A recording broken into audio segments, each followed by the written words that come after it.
front. I want to ask you a question. Who's coaching you? Who's asking you the tough questions? Who's telling you, man, you're the common denominator to all of your issues and challenges? Who's telling you, man, all day long you become the magnetic pulse that attracts to you both good and bad? I want to be your life coach. I want to be the one that cheers you on to the finish line. I want to be the one that you ask the tough questions.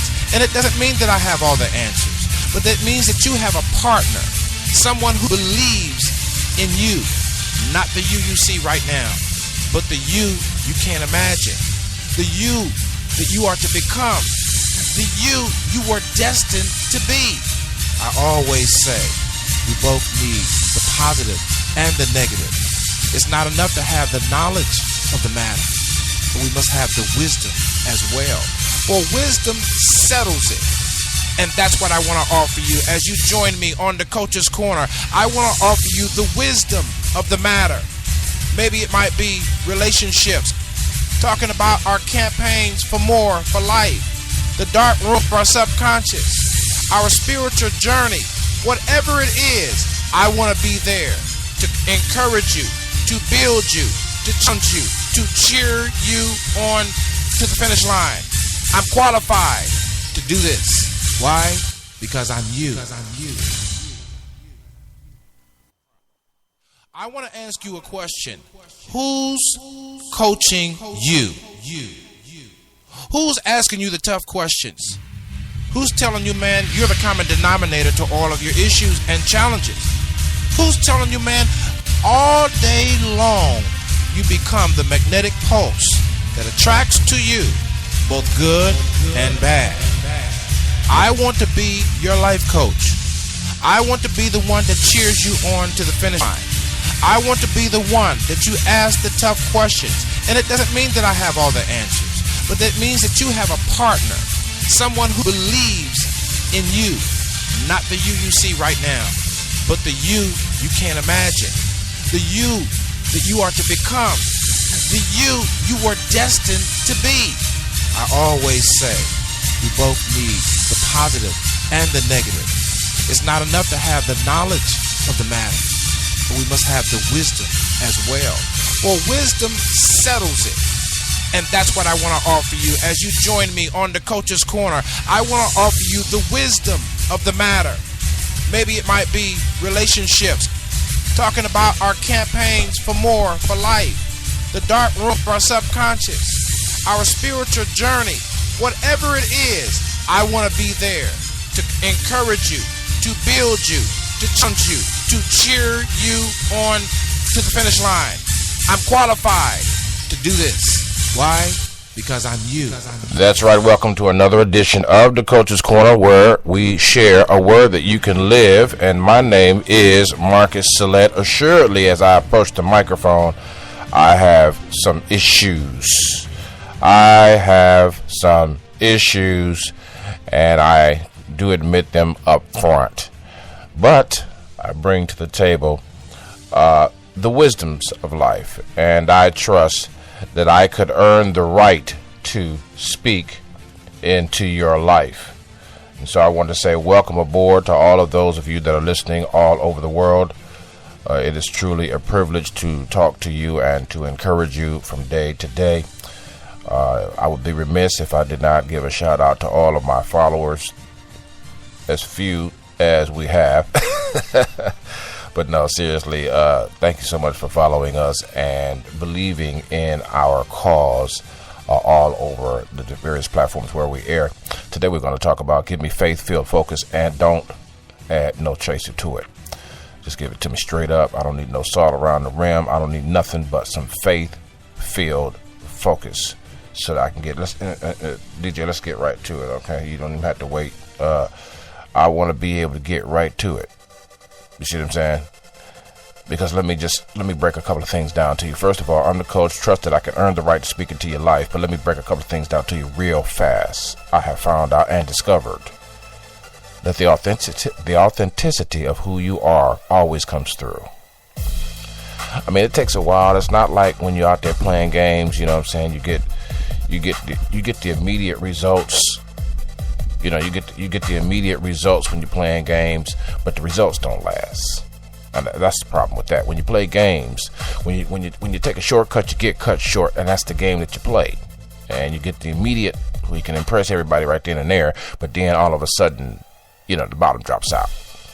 Well, I'm not talking about that. When I say give me faith-filled focus with no chaser, what I mean to you is this. First of all, the authenticity of what you're trying to do, the intention and the authenticity must match. But then there are times when you just feel like you don't believe, but you still do, but you just feel like you don't believe. You feel like your faith is weak. You feel like your faith is small.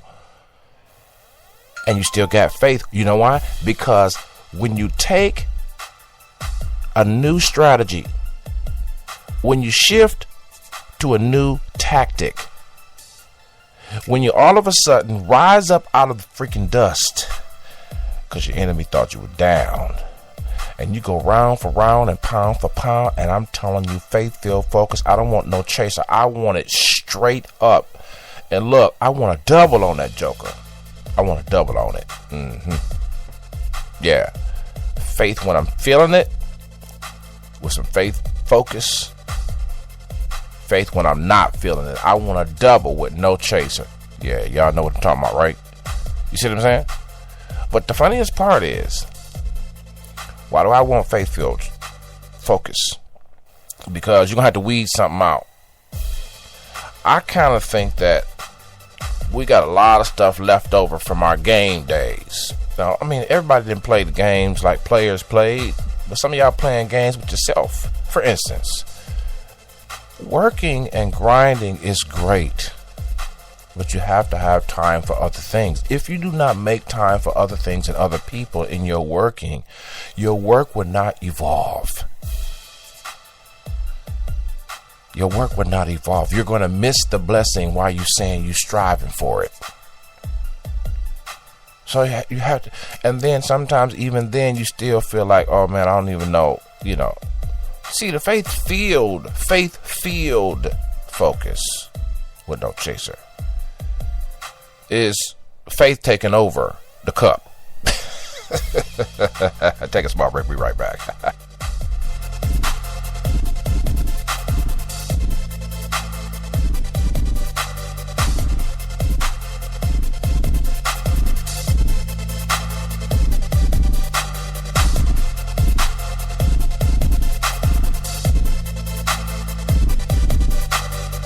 Yeah, faith-filled focus here. Faith takes over the cup. That's what happens when you have faith-filled focus. When you have faith-filled focus, it means I'm willing to trim what I think would work to inaugurate what someone has simply suggested. Before I had ignored the suggestion, before I had downplayed the suggestion. But I have come to find in my tactical strategic movements that I am missing something. I have too much mixed in with my faith. I have too much mixed in. It's that diluted my faith. It's diluted it till my focus is so wide I can't get anything done. You know, when you're driving a car, a couple of things that you got to remember is this. You got like a 1, 2, 3. 1 to your front mirror, then 3 seconds you switch to your rear view, eyes glance at the rear view mirror, and then back to the front, and then 3 seconds again your eyes go to the side view mirror, 3 seconds and back. You see what I'm saying? You got that 1, 2, 3 or that 3 second delay. Why? Because while your eyes could look out to the road and everything is so wide. Everything is so wide. Everything is wide. You see all this stuff when you look out. You see what I'm saying? You see all this stuff when you look out. But if you use the 1, 1,000, 2, 1,000, 3, 1,000, on the 3 second rule, there are 3 points of glance: the rear view mirror, the side view mirror, and the front glass. Not the phone, not the children, not the hamburger, not the coffee. Take a small break. Be right back. At mydaddytaughtmethat.com. Where they bullshit begins, I end them. And no, I don't hear these niggas tripping. Closing the cabin door and revving up all my engines. The weed is rolled, the drink is cold. It's new to you. Yeah, my engineer got the wrong, trust me, he got the wrong song on that, but I ain't gonna hate on him. When you get the young folks in there, they kind of mix things in there. And get the interns, they mix some of everything in there. Okay. But there you go. Okay, it's okay. You know, you make errors on the radio, you know, I ain't gonna hate on you. You know what I'm saying? But check. Take a small break, man. Gotta grab a sip of this coffee, man. Be right back. Give me faith-filled focus. Don't want no chaser with it. Check.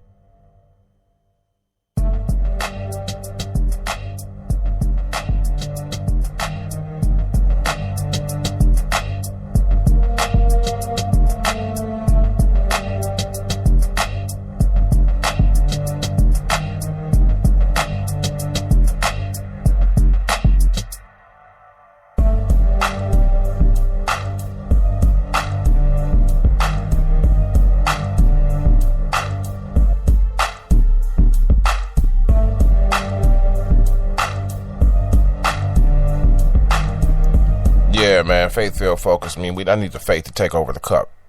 I need faith to take over my life. You see what I'm saying? That's what I need to happen. But I just want to warn you.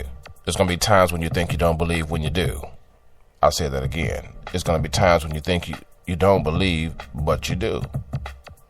And you got to be prepared for that moment when you just feel like crap. When you just feel like crap. Thank you, Mr. Engineer. Appreciate that. When you just feel like crap. So oftentimes when you feel like crap, that's when your faith is more focused than when you thinking you're doing something. Because why I call it faith-filled focus, no chaser. Faith-filled. Faith takes over the cup, fills you all the way up, gives you a brand new focus. So you can stop walking around with hocus pocus. That's right. Faith took over the cup.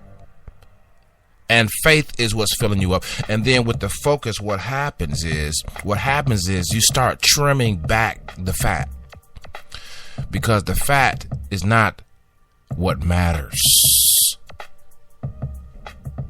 The fat is not what matters. What impresses your buddies and your homegirls and your homeboys at the end of the day is not what you need.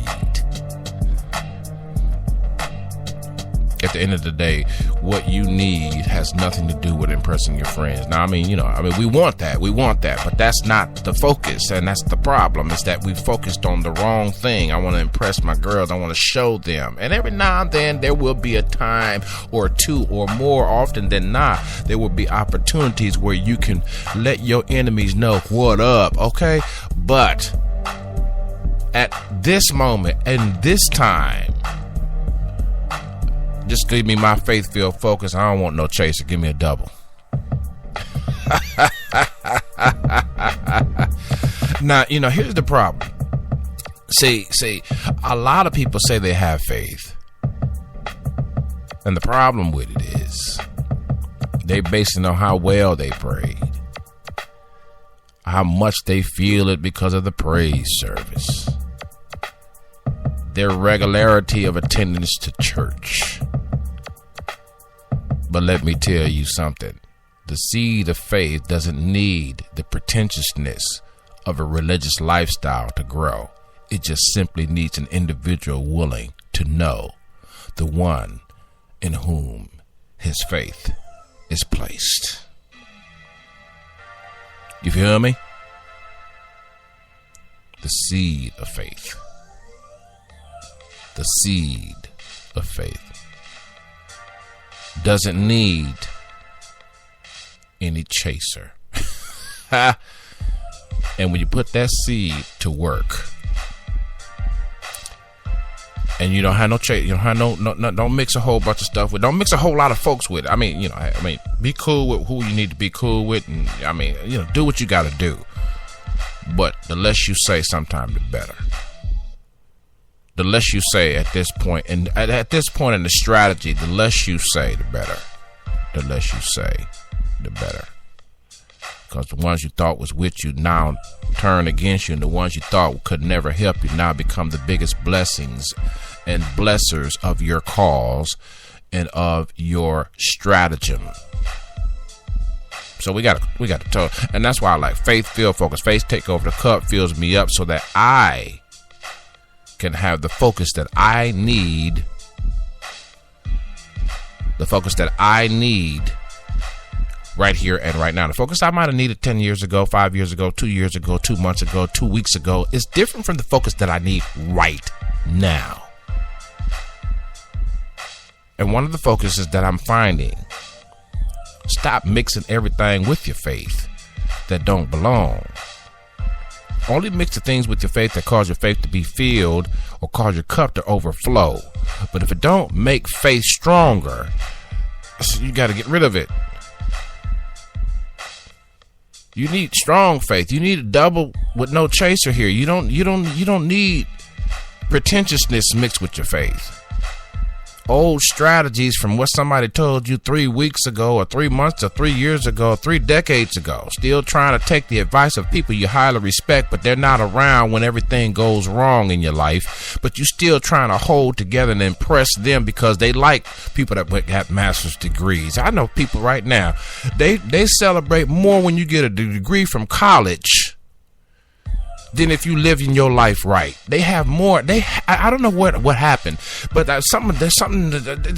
If you don't have a degree, they will look upon you with a stench, and you will wonder what scandal had your name on it. That's an example of what I'm talking about. You still trying to impress somebody somewhere that you respect deeply, that holds these ideals that do not fit you or your brand or your mission right here and right now. Faith-filled focus with no chaser. I mean, give me a double.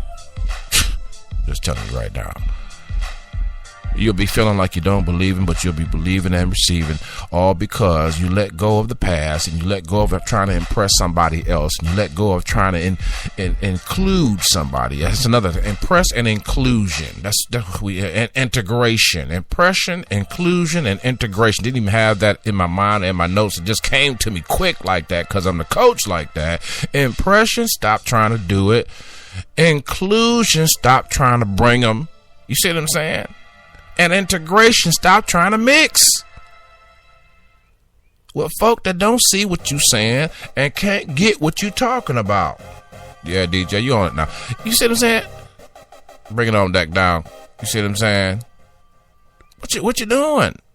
You're integrating things that don't need to be. And I'm just telling you, too many Christians, and I just want to make a side note here. Too many Christians going on their emotions. I don't care how good the word is. I don't care how good your pastor. I don't care how good it is. What do you have in your relationship with your family and with the ones that you have a covenant with? What are you struggling with? What are your growth pains? What are your seasonal strides? We mix so many different things with church culture that we can't see the nakedness of what we're really dealing with. It is layered with the pretension of faith and layered with the pretentiousness of religion that we can't be integral anymore. We've smothered our lives with sayings and quotes and scripture. No, just give me some faith-filled focus. I don't want nothing else. I don't want no chase. And then double it. Double it for me. Double it. What I want you to do.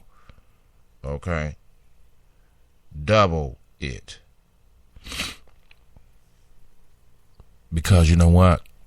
At the end of the day, I told you got to practice OBM, when you're dealing with the stuff that I'm talking about. OBM is opposite behavior modification. What you normally would do, don't do what you normally would. If you normally would mess up, straighten up. If you normally would straighten up, mess up. What do I mean by that? every now and then you have to play trick. The brain is the biggest muscle in your head, in your body. So every now and then, psychologically, the game of life is played psychologically and spiritually, not necessarily sexually and sensually. I need some help right there. The game of life is played beyond the senses while you tripping. While you sticking, licking, and doing all of the things you big enough to do, the game is being played on the psychological and spiritual level. Not only even on the intellectual level. Trust me. Not even on the logical level. Trust me.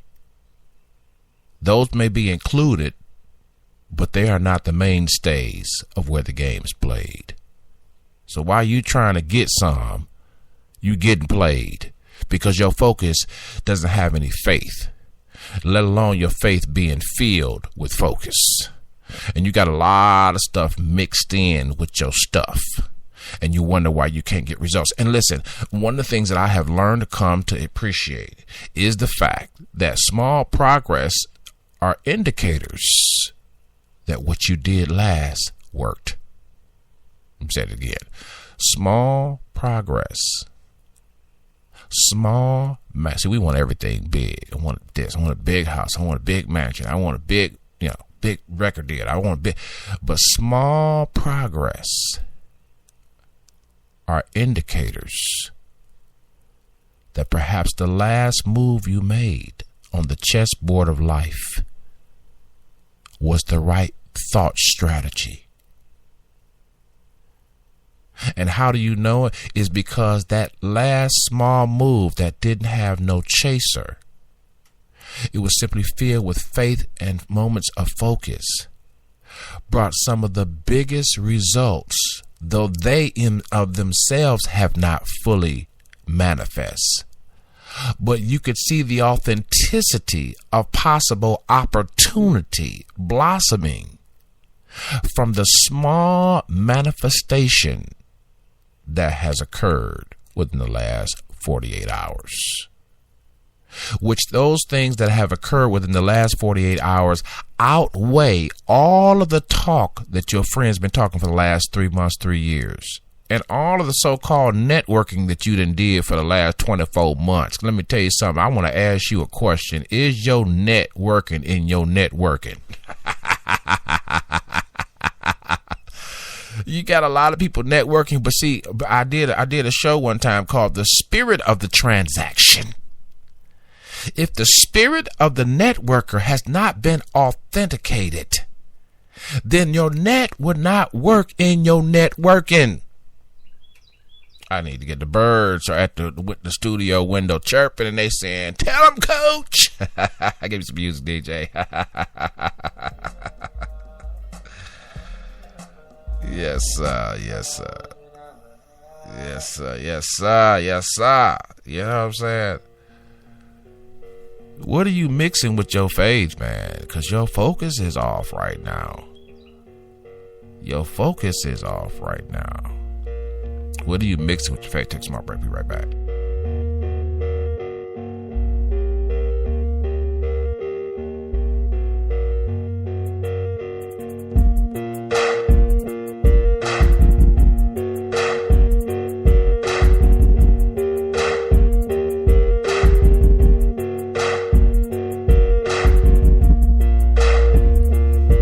What are you mixing with your faith right now? You got too much. There's too much going on. You miss it. And you know what's so funny?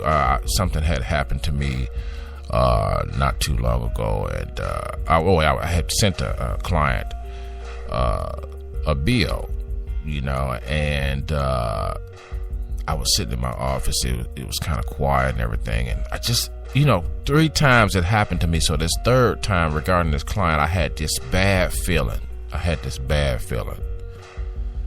And so I got up, went out of my way to go over to, no call and no more email, went over to the office because the project was coming up. Lo and behold, when I get into the office, a bunch of small things tried to spoil the vine. Me and this company didn't had a relationship for a couple of years, 2.5 years. And there were some misunderstandings and some things said that was misconstrued. And I was able to just, humbly take in some new ways of looking at things to make sure that communication stays above board. But my record spoke for itself, and that's what I brought up. I said, well, my record, and I went into the details of my record, not the details of my latest actions, because the details of my latest actions had been misinterpreted because of the big project that we're working on. And everybody's got a lot of mixture with their stuff that they're doing, a lot of pressure everywhere. But I could bring up my record and I could say, but you know how I've been rolling. But that little indicator right there,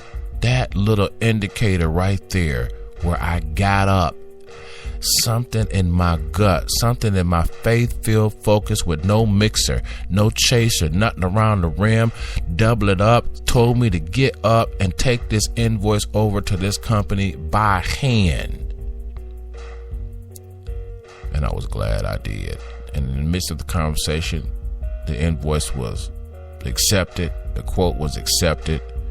We engaged in civil conversation. I stood corrected. Didn't have to make an apology, but I did. Because I want the client to feel good about the service that they're getting on a continuous basis. And if I've done anything, or if one of my staffers have done anything, I want them to feel that we don't have a problem with remorse and re-strategizing and moving into a different type of tactical in order to improve our relationship. See what I'm saying? But that one little thing, small manifestations are indicators. While you waiting on that big break, small manifestations are indicators that progress is being made. Another thing before I leave, I was thinking about we need to work more at making money work and not just making money. I felt that something pushed me right there. We need to work more at making money work and not making money at work.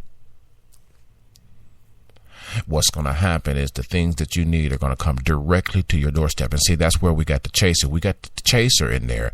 And what happens is it dilutes the magnification process. I'm going in. Y'all know how I am. It dilutes because everything about you and everything about me is magnetized. In other words, if I have a blue day today, I'm down, right? And I play into that tomorrow. And I let that linger on to Friday. Now, that don't mean the issues that cause me to be blue are solved. But what I'm saying to you is that I got to put that blue day in check, because if I don't, I'll have an aura. I'll have a signal. I'll send out a magnetic signal. I'm blue. I'm down. We don't want to do that. We don't want to do that. We want faith-filled focus with no chaser. That's what we want. And we all are agents of magnification. We magnetize. Our lives are magnetized. If you don't believe it, try this. Try this if you don't believe what I'm saying to you. Say to yourself that you're going to do something that you've always wanted to do, something new. New trip, new way of doing something as a parent, new way in a relationship. Say you're going to do it. Write it down, whatever you want to do. And then write down what happens within 72 hours after you say that, and make stride to do that. Tell me how many times you're going to be interrupted. Tell me how many times the plan seems to be thwarted. You see what I'm saying? I got to get ready to get out of here. They're flagging me. I got to go. You don't believe me? Go for something new and see how many oppositions rise up. Pay attention to the small things. It's not just, boss hogging. large and in charge. You know, it's the minute, small things that don't seem to matter. Follow me on Spreaker if you can, whatever you do. Thank you so very much for believing enough in us with all our mistakes and all. To tune in to the Coach's Corner, man. Till next time, take care of yourself.